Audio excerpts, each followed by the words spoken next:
no. These got modernized. Oh, this is terrible.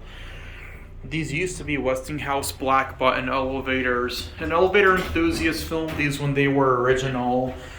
I'll link the video of his video. I cannot believe these got modernized. I drove all the way to Wilkes-Barre only to find a modernization.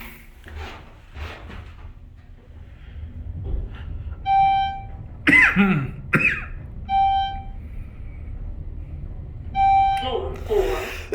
Oh.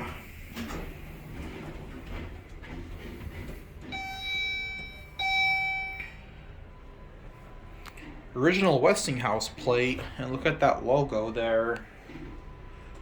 Still can't believe these got modernized. So sad.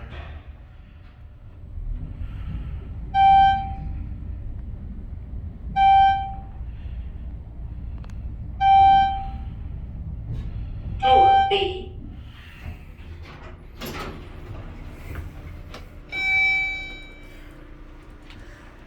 Very vintage department store.